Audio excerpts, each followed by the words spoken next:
Hi friends, నేను ఈరోజు మన కప్పట్రల ఫార్మింగ్ ఛానల్ వ్యక్తిని. నేను వచ్చేసి ఈరోజు మన మన పప్పు శనగ వేసినటువంటి రైతు దగ్గర ఉన్నాను. ఆయన మాటల్లో పప్పు శనగ గురించి తెలుసుకుందాం. మనం కొన్ని విషయాలు తెలుసుకుందాము. హాయ్ పెద్దయినా, నీ పేరేం పేరు పెద్దయ్య? నబీ రసూల్. రసూలా? నబీ రసూల్. పెద్దయిన పేరు వచ్చేసి నబీ రసూల్. దీన్ని ఏమంటారు పెద్దయినా? పప్పు శనగ. ఎన్ని రోజులకి ఇప్పుడు మొదట ఎకరాకి ఎంత వేస్తారు ఇవి? ఫస్ట్ విత్తనాలు ఎకరాకి 50 కిలోలు. 50 కిలోలు వేస్తారా? ఎన్ని రోజులకు మొలుస్తుంది ఇది? 10 రోజులకి. 10 రోజులు. తడి ఎన్ని రోజులకు కడతారు? నెల తర్వాత. ఒక నెల తర్వాత కడతారా? నెల తర్వాత కడతారు. తడి ఎన్ని రోజులు కారిపోతుంది? వారంగా ఆరిపోతుంది. వారం.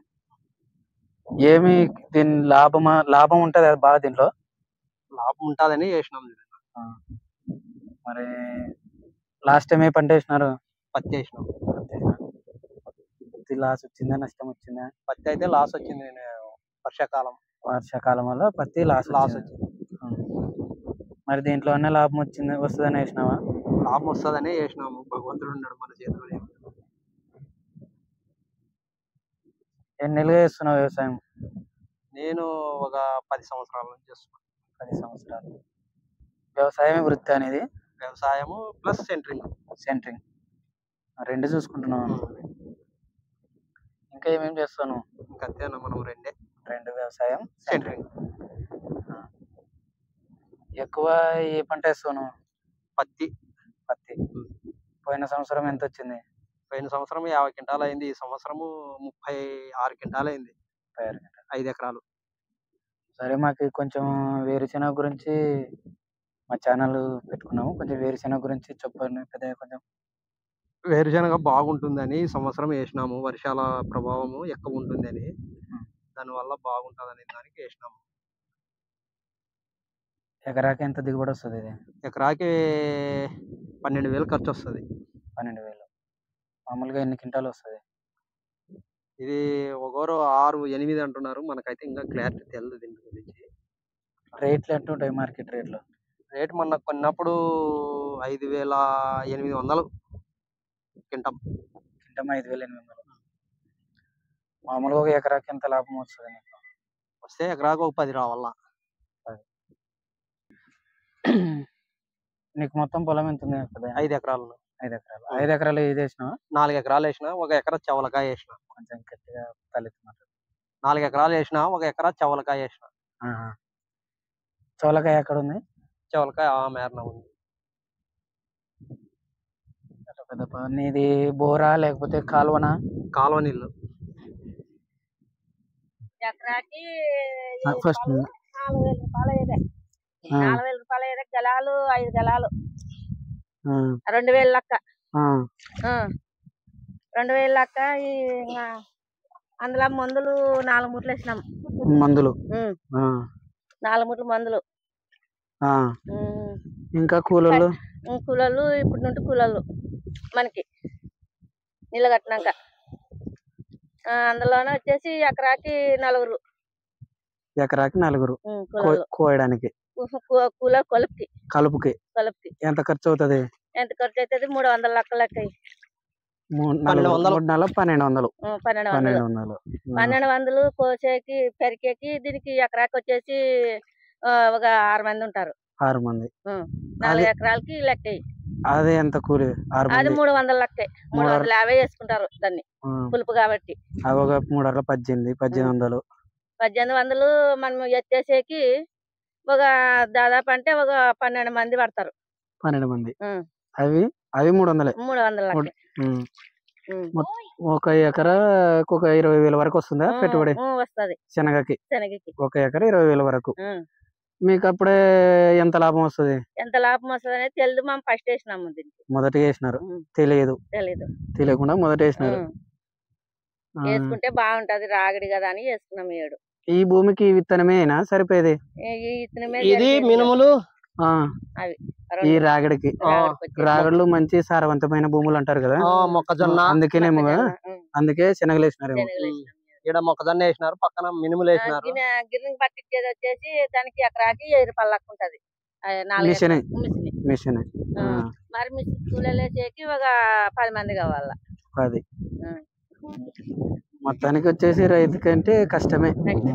మీకు ఈ పొలాలు వేసుకొని మీ ఇంటి పరిస్థితులు, మిమ్మల్ని మీ పిల్లల్ని పోషించుకోవడం కానీ ఇవన్నీ వచ్చేసి కష్టం అనిపిస్తుందా లేకపోతే సులభంగా అనిపిస్తుందా? మాకు కష్టమే అనిపిస్తుంది. అది కష్టమే. ఏమంటే 2 కొడుకులు, ఒక అబ్బాయి పనికి పోతాడు, ఇంకా ఒక అబ్బాయి చదువుకుంటాడు.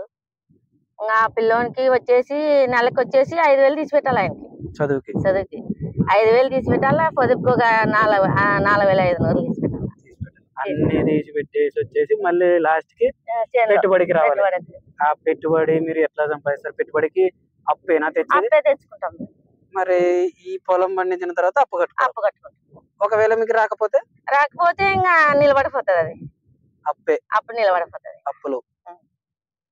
అప్పులు నిలబడిపోతుంది. మళ్ళీ అప్పుడు మరి సొంతంగా ఏమైనా పని చేసుకోవడం, పనికి కూలి పనికి పోతాము.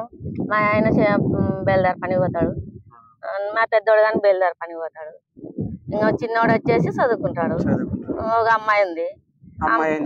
అమ్మాయికి వచ్చేసి ఒక చదువుకునింది ఆ పాప గాని మౌనింటికి ఇచ్చేసినాం. మౌనింటికి ఇచ్చేసి ఆమెకి ఒక 10 తలాలు బంగారు పెట్టి అట్లా కష్టం మీదే పొలాలు ఆమె చదివిస్తున్నాము. ఒక 15 వరకు చదివించినాము. ఆమె కానీ 15 వరకు చదివించి ఇంకో 2 ఏళ్ళు ఉంటే ఆమెకి ఏదో ఒకటి వస్తుంది. ఇంకా చదివించుకోలేక చాలా కాక ఇంకా కాదనుకొని ఆ పాపని చేసుకున్నాం. మీరు ఇప్పటి వరకు మీరు ఎన్ని సంవత్సరాలుగా చేస్తున్నారు దీన్ని? మేము నన్ను వచ్చినప్పటి నుండి 30 ఏళ్ళ నుండి, నేను ఇంటికి వచ్చినప్పటి నుండి 30 ఏళ్ళ నుండి చేస్తున్నాము. 30 సంవత్సరాలు. 30 సంవత్సరాలు అంటే సగటుగా మీరు సంవత్సరానికి ఎంత లాభం తీస్తున్నారు? వర్షాకాలం, ఎండాకాలం 2 పంటలు? 2 పంటలు లేదు ఈ సంవత్సరం వేసింది. ఒకసారి చేతగాక ఇంకా అప్పు ఉండదని నేను వేయలేదు. ఇంక ఈ ఏడు ఇంకా అప్పు ఉంటే మన అని ఇంకా పత్తి దుడ్లలో దిట్ల పెట్టినాం. 60,000 70,000 పత్తివి. అప్పుడు ఇప్పుడు ఈ సంవత్సరం 12 వానాకాలం పండినవి దీంట్లో పెట్టినాం. మరి అప్పుడు పెట్టుబడి అట్లా ఇంకా తిరుగుడు ఇంకా ఆడిన తిరిగి బదులు తెచ్చుకొని అట్లా కట్టుకొని కూలి పోయి 4 కాలం నుండి వస్తుంది. అది కాలువ ఎక్కడ ప్రాజెక్ట్ పైన అందరిదే? అక్కడి నుండి వస్తుంది. అది అందరి నుండి వస్తాయి. ఇదే కష్టమే చూడు. ఇంకా మీకే పొద్దు మునిగిన సాయంత్రం అయినా పొద్దున ఏదైనా సాయంత్రం 7 వరకు ఇదే పొలమే మీకు? ఇదే పొలమే మాకు. ఇదే పొలమే. మీకు వ్యవసాయం చేయాలనిపిస్తుందా? ఇప్పుడు ప్రస్తుతానికి చేయకూడదు అనుకుంటున్నారా? మేమైతే ఇసుకొచ్చిపోయింది. ఇంక చేసి ఇసుకొచ్చిపోయింది. ఇంకా అసలు ఇంకా వదులుకునాలనుకుంటాం. ఒకసారి తెచ్చుకునాలనుకుంటాం. అప్పులు ఎక్కువయ్యి. అప్పులు దేని వల్ల అవుతున్నాయి? దేనివల్ల అయితే చేను పెట్టేవాడికి, మందులకి, పేర్లకి, ఇంకా డీజిల్కి, నీళ్ళకి అన్నిటికి కట్టుకున్నాలి కదా. మనం ప్రతి ఒక్కదానికి కట్టుకున్నాలి కదా.